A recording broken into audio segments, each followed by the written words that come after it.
नमस्कार, मी शिवाजी केंगार चोपडी. आमचे चुलते लक्ष्मण केंगार एक जुन्या काळातील हृदयस्पर्शी कविता सादर करत आहेत. म्हणत त्या. नमस्कार.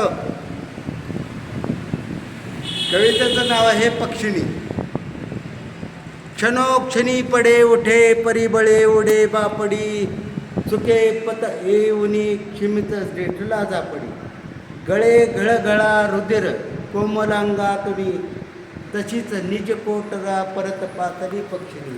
मने निज शशू प्रति अधिक बोलवे ना मला, तुम्हास अजयंतीचा कवळे कमी आलेला. मनाल भरली जगा विसरली प्रियाले करा, कृतज्ञ नच मज मारतील मनी न कल्पना. शेवटच्या 4 ओळी एक सांगतो. मातीत ते पसरले अति सुरम्य पक्क, मातीत ते पसरले अति सुरम्य पक्क, केले वरी उदर पांडुर निष्कलंक. चंचू तशीच उघडी पदलांबविले, निष्प्राण देह पडला श्रमहीन माले. वा, झालं का? धन्यवाद. रामकृष्ण हरी.